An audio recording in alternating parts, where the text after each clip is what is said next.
Our revolutionary fastening systems for engine supports allow mechanics to work comfortably on cars while they're on the lift, thus avoiding working on the floor. The engine support crossbar can be easily mounted on the engine frame using a hook or bands.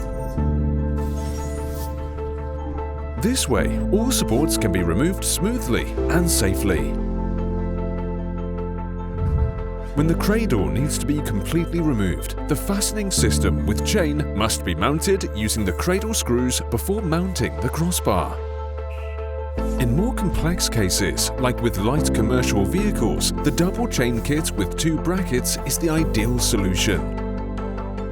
In cases where the removal of the entire drive unit and the disassembly of the cradle is necessary, the triple or quadruple chain kit, which includes 4 legs and wheels, can be used.